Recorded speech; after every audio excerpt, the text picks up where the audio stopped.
What happens when a man delves deep into the underworld of one of the most notorious biker gangs in the world? Danny Kane found out firsthand when he spent 6 years undercover with the Hells Angels.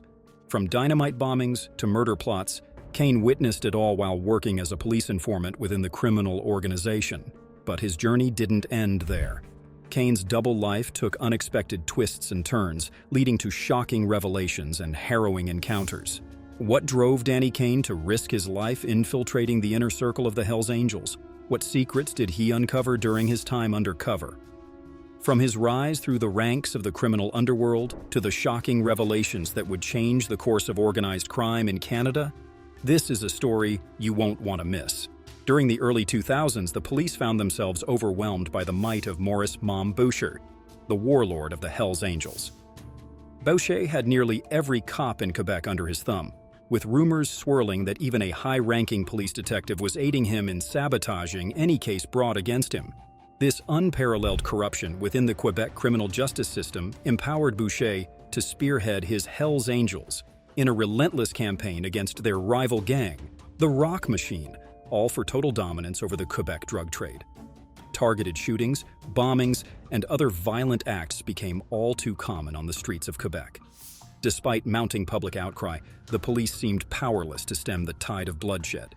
However, everything changed when a young associate of the Hells Angels named Danny Kane made a fateful decision. Kane, feeling the weight of his conscience, decided to become an undercover informant for the police. In doing so, he exposed the innermost secrets of the Angels, pulling back the curtain on one of the most secretive criminal organizations in the country. But as time passed, investigators began to realize they might have struck a dangerous bargain. Kane's descent into madness cast doubt on his reliability, and his grip on reality grew increasingly precarious. Born in October 1968 in a small village 30 miles from Montreal, Kane's upbringing was marked by hardship. His family struggled financially, and Kane, the only child sent away to live with a childless uncle, felt the sting of isolation intensely. This early experience shaped him into a solitary figure, withdrawn from others and accustomed to solitude. At the tender age of 16, with minimal companionship, Kane departed his modest hometown, drifting from place to place, taking on odd jobs to survive. His journey led him to St. Hubert, a small city on the outskirts of Montreal. It was here that he fell into the orbit of Patrick Lambert, a local criminal associated with a small biker gang known as the Condors. Drawn to the fascination of outlaw biker culture, Kane, still a loner at heart, was soon captivated. By the age of 18, he had become a full-fledged member of the Condors under the tutelage of Lambert. Kane's role within the gang revolved around ensuring a steady supply of drugs to the Condors' dealers, earning him a modest income of around $700 a week. However, fate took a turn when the Condors merged with a faction controlled by the notorious Hells Angels, known as the Evil Ones. As the junior partner in this alliance, the Condors faced pressure to prove their loyalty to their new angelic overlords. Kane, feeling resentful of this hierarchy, decided to strike out on his own. Launching his independent operation, Kane delved into the illegal trade of drugs, guns, explosives, and other contraband. His entrepreneurial spirit proved fruitful, and he soon established a profitable territory along the border between the United States and Canada. During the peak of his enterprise from 1990 to 1992, Kane's earnings soared to over $3,000 per week. Not content with mere trade, Kane expanded his skill set, teaching himself the art of bomb making and employing increasingly violent tactics to safeguard his expanding empire. In August 1992, Kane's descent into darkness reached a new low when he orchestrated the dynamite explosion of a rival's nightclub. The following month, he and his accomplices abducted 3 individuals who had fallen behind on their drug payments, subjecting them to brutal beatings. Learning of 2 former associates who had betrayed him by stealing his firearms, Kane resolved to assert his dominance over the criminal underworld. In a move to intimidate his rivals and maintain his grip on power, Kane orchestrated the abduction of the traitors. Transporting them to a secluded area in the woods, Kane unleashed a vicious assault, intending to send a clear message. However, in the chaos of the violence, a gunshot rang out, critically injuring one of the hostages. The sound alerted nearby residents, prompting swift police intervention. Arrested and charged with a litany of crimes, including conspiracy to commit murder, kidnapping, assault, and illegal firearm possession, Kane faced the full force of the law. Sentenced to 25 months behind bars, he served only 10 months before being released on parole. Yet, upon his return to the streets, Kane discovered that his once thriving operation had been stolen by his adversaries. Desperate and devoid of options, Kane realized he needed to reclaim his position within the outlaw biker world. Swallowing his pride, he sought to re-enter the situation, setting his sights on the infamous Hells Angels. Approaching former associates within the organization, including David Carroll and Walter Stadnick, Kane showcased his reputation for reliability and efficiency. Despite his impressive track record, Kane's aspirations were dashed.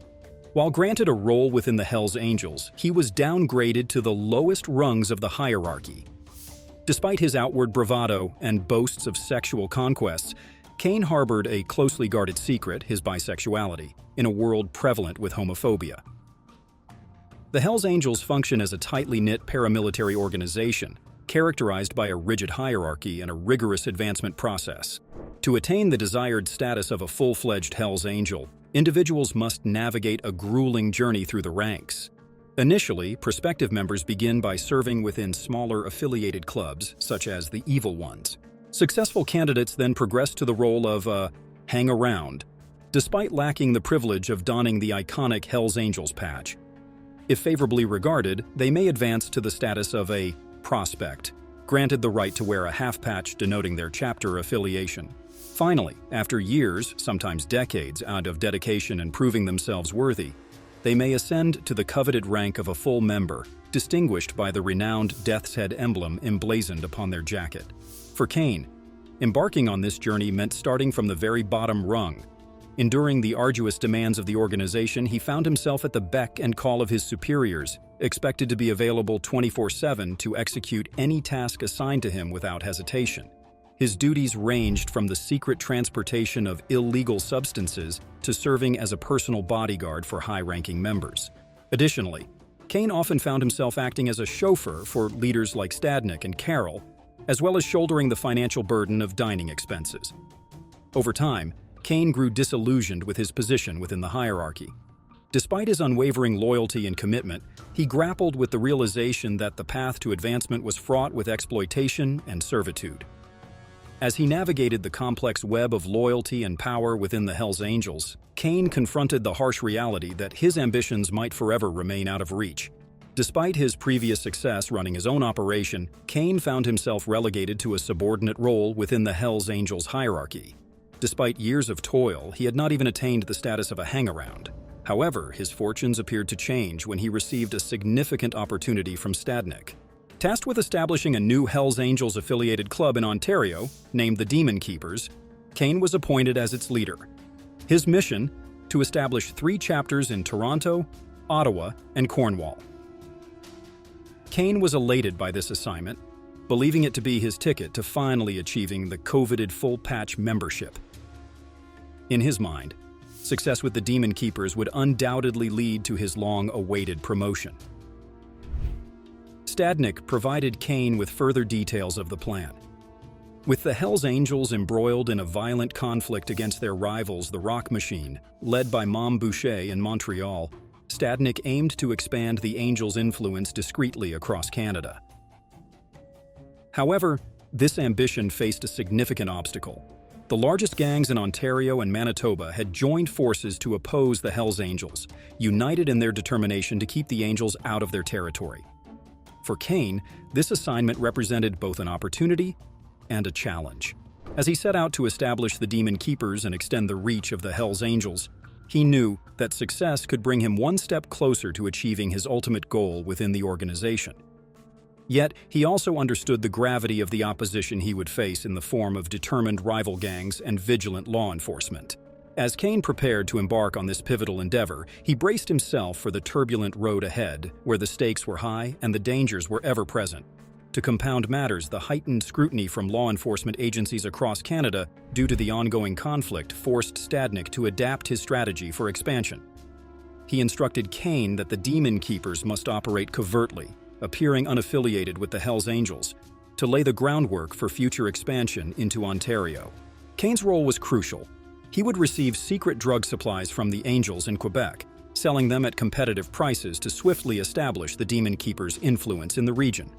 Once their power base was secured, Stadnik would signal Kane to initiate a full-scale assault on the Hells Angels' long-standing rivals in Ontario, the Outlaws Motorcycle Club. Kane, buoyed by Stadnik's trust and the promise of advancement, eagerly embraced his role and began preparations for the Demon Keepers' rise. However, as events unfolded, Kane would come to realize that he was merely a pawn in Stadnik's larger scheme. The Demon Keepers, predominantly comprised of individuals similar to Kane, low-ranking, French-speaking Hells Angels associates, were merely expendable foot soldiers in Stadnik's grand design. Kane's role was crucial. He would receive secret drug supplies from the Angels in Quebec, selling them at competitive prices to swiftly establish the Demon Keepers' influence in the region. Once their power base was secured, Stadnik would signal Kane to initiate a full-scale assault on the Hells Angels' long-standing rivals in Ontario, the Outlaws Motorcycle Club. Kane, buoyed by Stadnik's trust and the promise of advancement, eagerly embraced his role and began preparations for the Demon Keepers' rise. However, as events unfolded, Kane would come to realize that he was merely a pawn in Stadnik's larger scheme.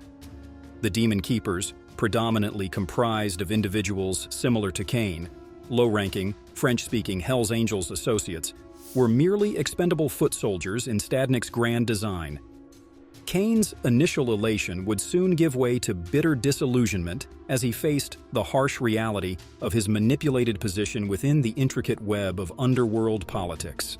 Kane's initial focus was on solidifying his influence in the Toronto area, a crucial step in the Demon Keepers' expansion strategy.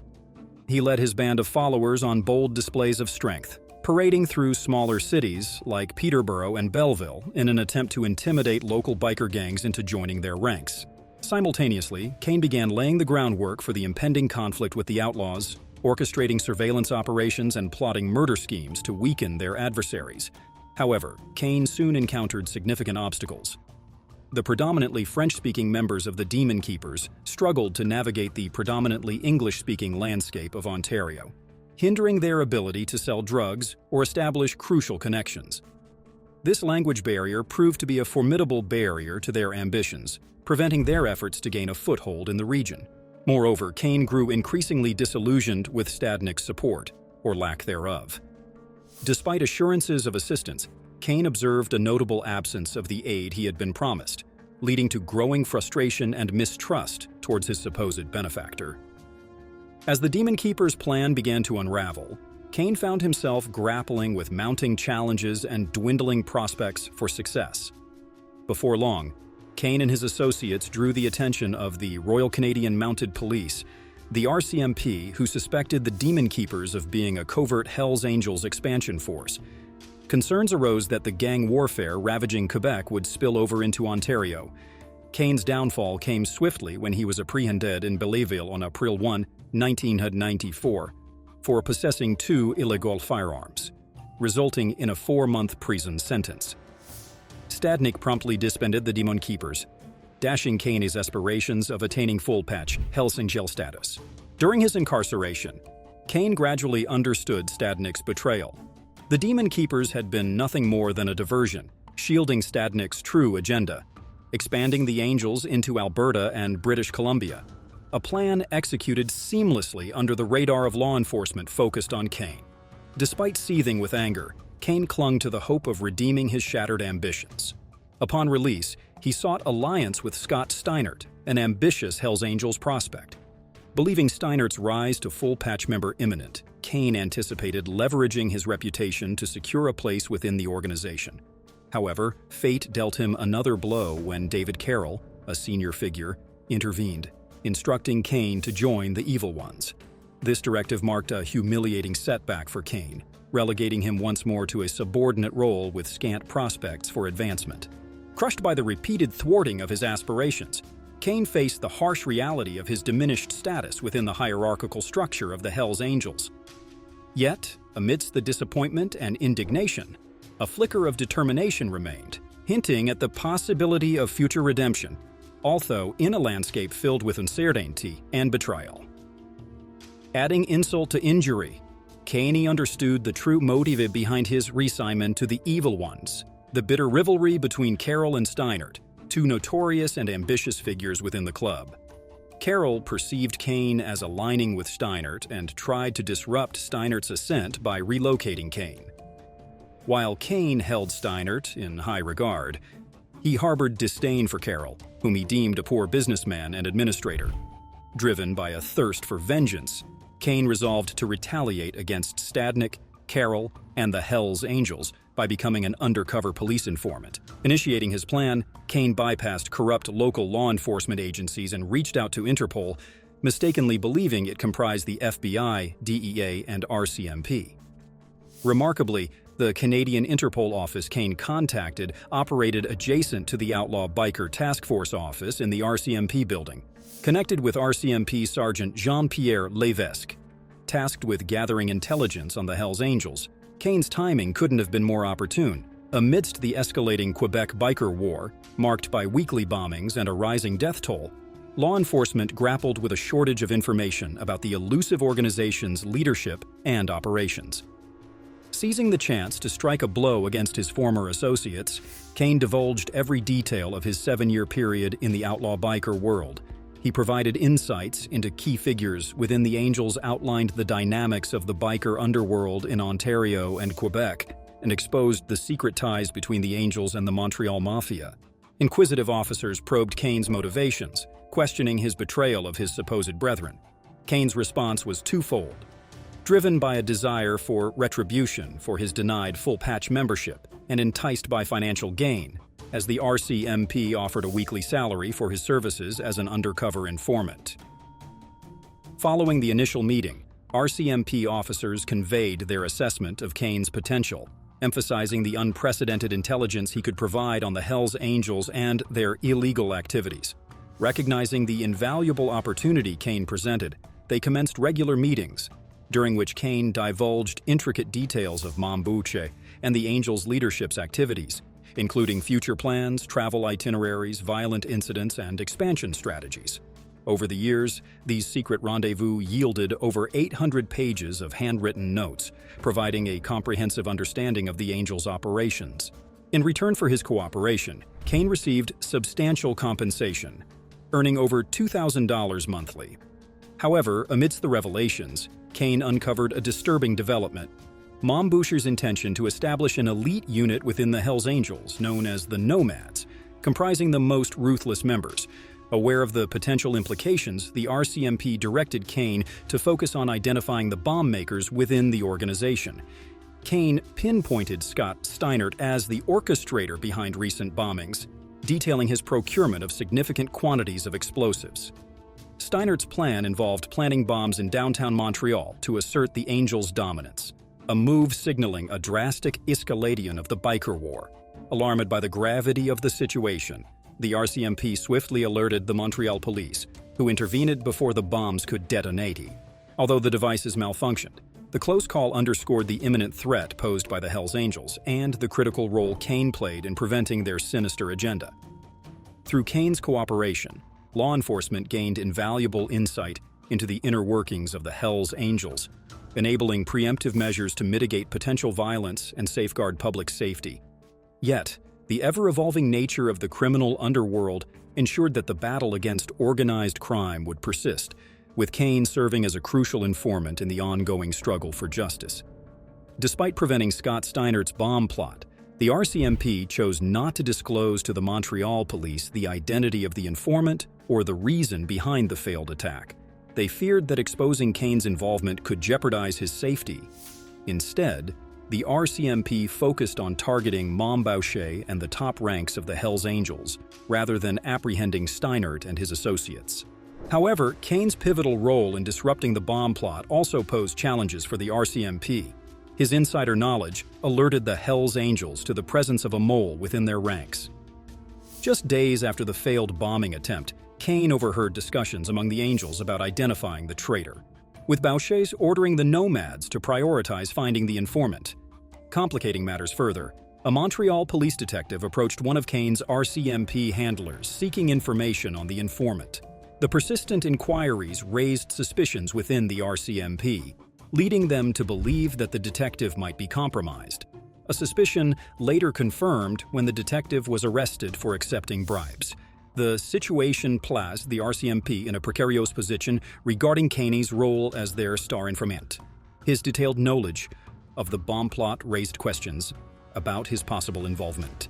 Kane had previously disclosed his expertise in bomb-making and his past involvement in criminal activities, suggesting that he could be part of Steinert's bomb team. Despite these suspicions, the RCMP refrained from confronting Kane, prioritizing their goal of infiltrating the Nomads to dismantle the Angels' leadership. Unknown to his handlers, Kane had concealed crucial information from them. In reality, he was an active member of Steinert's bomb squad and had committed numerous murders during his time as an undercover informant. Among Kane's crimes were acts of violence and intimidation, including blowing up a restaurant owned by an individual who refused to pay protection money to the Angels. Additionally, he confessed to murdering a drug addict who had defaulted on payments, coldly executing him in a remote area. In 1995, Kane found himself entangled in one of the most notorious incidents of the Quebec Biker War. He relayed to the RCMP a conversation he purportedly overheard between Mom Boucher and Scott Steinert, detailing a plan to gruesomely murder a fellow Hells Angel in a bid to manipulate public opinion against the rival Rock Machine gang. Tragically, on August 9, 1995, a bomb planted in the vehicle of Mark Dube, a Hells Angel-affiliated drug dealer, was remotely detonated, killing him. The explosion also claimed the life of an innocent 11-year-old boy named Daniel DeRosier, who was nearby. Despite intensive investigations, no one was ever charged in connection with the bombing. However, Kane's reports suggested that Steinert exhibited signs of distress following the incident, fueling suspicions of his involvement. Steinert's behavior, marked by anxiety and avoidance of discussing the bombings, led law enforcement to view him as a violent and unpredictable individual, possibly capable of orchestrating such an attack. Yet, lacking concrete evidence, authorities were unable to make an arrest, leaving justice elusive in the aftermath of the tragic event. A month following the bombing, Kane delivered astonishing news to the RCMP. He had received a coveted invitation to join the Rockers, a hit squad overseen by the Nomads, directly sanctioned by none other than Mom Boucher himself.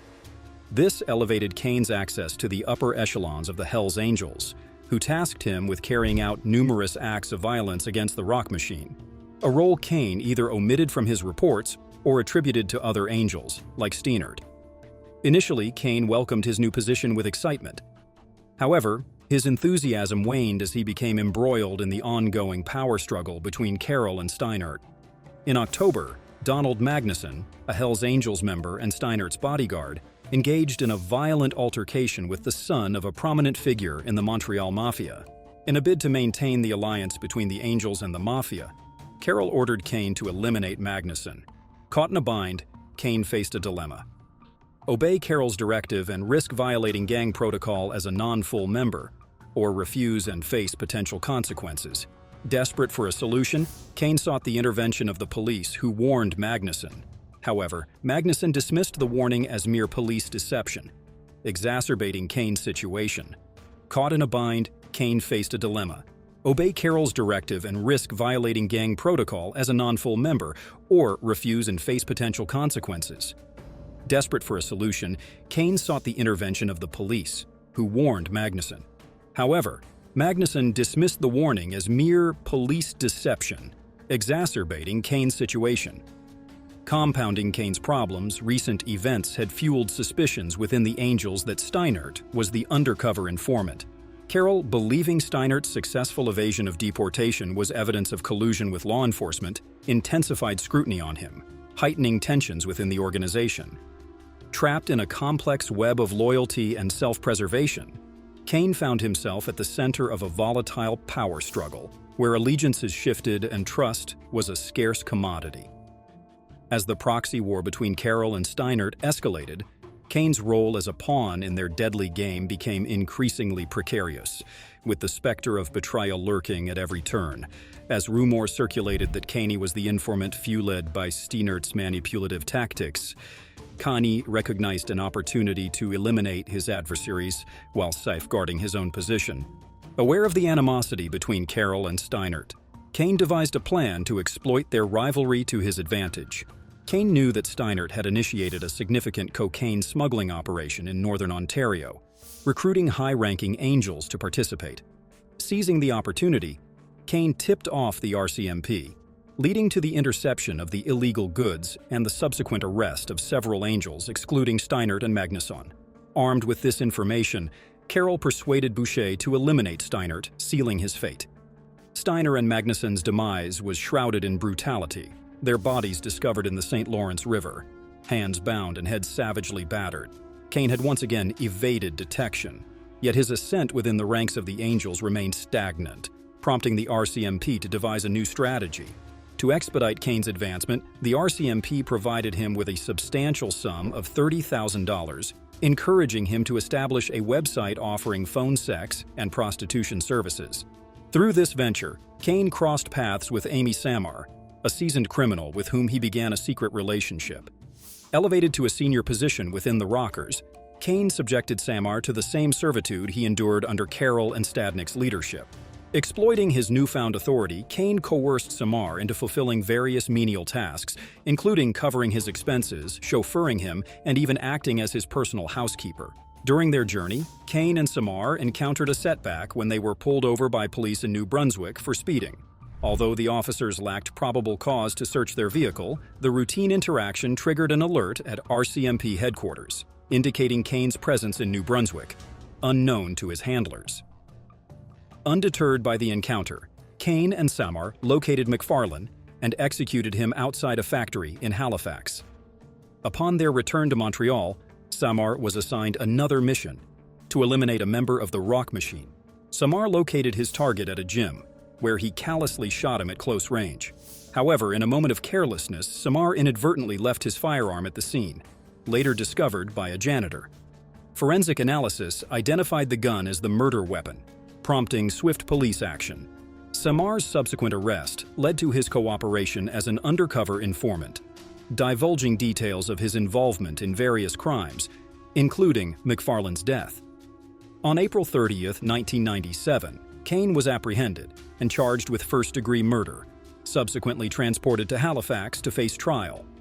While detained by the Nova Scotia RCMP, Kane's handlers orchestrated secret efforts to undermine the legal proceedings against him. Interrogating officers soon discovered Kane's status as an undercover informant and leveraged this knowledge to coerce a confession, threatening exposure to the Angels if he remained reticent. Despite these pressures, Kane maintained his composure, adamantly refuting any involvement in the crime. In a shrewd move, Kane reached out to Carroll, divulging the police's coercive tactics and beseeching his support. Empathizing with Kane's situation, Carroll dispelled any notion of Kane's informant status within the club, reinforcing his innocence. As the trial commenced on October 13, 1998, initial proceedings appeared to favor Kane's defense, with crucial evidence deemed inadmissible. Moreover, the credibility of the arresting officers faltered, as they purportedly failed to positively identify Kane. Samar's testimony, reliant on Kane's alleged presence, crumbled under scrutiny due to conflicting accounts. Frustration mounted among judicial authorities, culminating in the presiding judge's decision on December 18th to dismiss the case entirely. Citing egregious government conduct infringing upon Kane's rights under the Charter of Rights and Freedoms, the judge deemed further trial proceedings untenable. While some Montreal police officers speculated on RCMP's deliberate interference to shield Kane, the fallout from Kane's undisclosed trip to Halifax led to the termination of his role as an informant. Kane's involvement with law enforcement took another turn when he was approached by Benoit Rubergy, a Montreal police detective known for his integrity and dedication to combating the Hells Angels. Despite Rubergy's later conviction for selling information to the Angels, his initial intentions were genuine, seeking Kane's cooperation in dismantling the criminal organization. In 2014, Kane struck a deal with Rubergy to become an agent source, agreeing to provide detailed accounts of his activities with the Angels in exchange for a substantial sum of around $2 million. However, as the agreement was finalized, Kane became entangled in yet another murder scheme orchestrated by Carroll. Randy, a former Hells Angel in Halifax, had formed his own gang and posed a threat to Carroll and Boucher. Carroll, determined to address this threat personally, ordered Kane to accompany him to Halifax Armed with firearms. This placed Rubergi in a precarious position, torn between allowing the potential murder to proceed and risking Kane's cover being compromised. To resolve the dilemma, law enforcement intervened by intercepting Kane and Carroll en route to Halifax. During the stop, authorities discovered firearms in their possession, a .38 caliber handgun belonging to Kane and an AR-15 owned by Carroll. This intervention likely prevented a violent outcome and safeguarded Kane's undercover status, albeit at the cost of potentially exposing his involvement with law enforcement. Despite the setback of their arrests for violating gun control laws, Carroll's contingency plan unfolded with another team carrying out the assassination of Randy the following month. Despite Kane's initial relief, the situation escalated when Randy's brother Kirk assumed leadership of the gang and vowed vengeance. On July 25, 2000, Carroll instructed Kane to travel to Halifax and eliminate Kirk. However, Kane's luck changed when Kirk was injured in a car accident just 5 days later, prompting the cancellation of the assassination plan. This stroke of luck spared Kane from further involvement in the violent underworld machinations.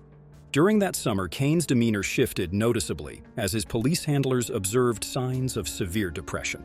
Despite his continued service as a driver for full-fledged Hells Angels members, Kane remained stagnant in his position without receiving any promotions, further exacerbating his disillusionment. The mistreatment and exploitation Kane endured within the Hells Angels continued to weigh heavily on him. Not only was he routinely coerced into settling the debts of other members, but he also witnessed disparities in how debts were handled, with substantial sums forgiven for certain individuals while he remained burdened with his obligations.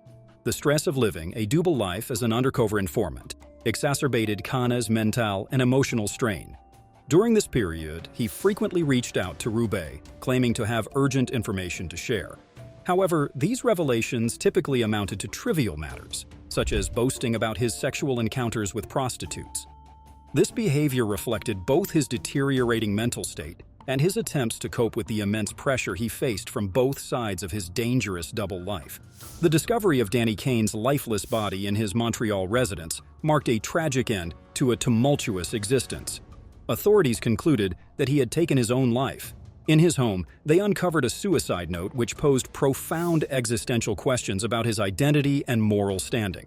Kane grappled with uncertainty about his allegiances, his sexual orientation, and whether he was perceived with admiration or dread. The note encapsulated his internal conflict and the complex duality he faced between his roles as both a biker and a police informant.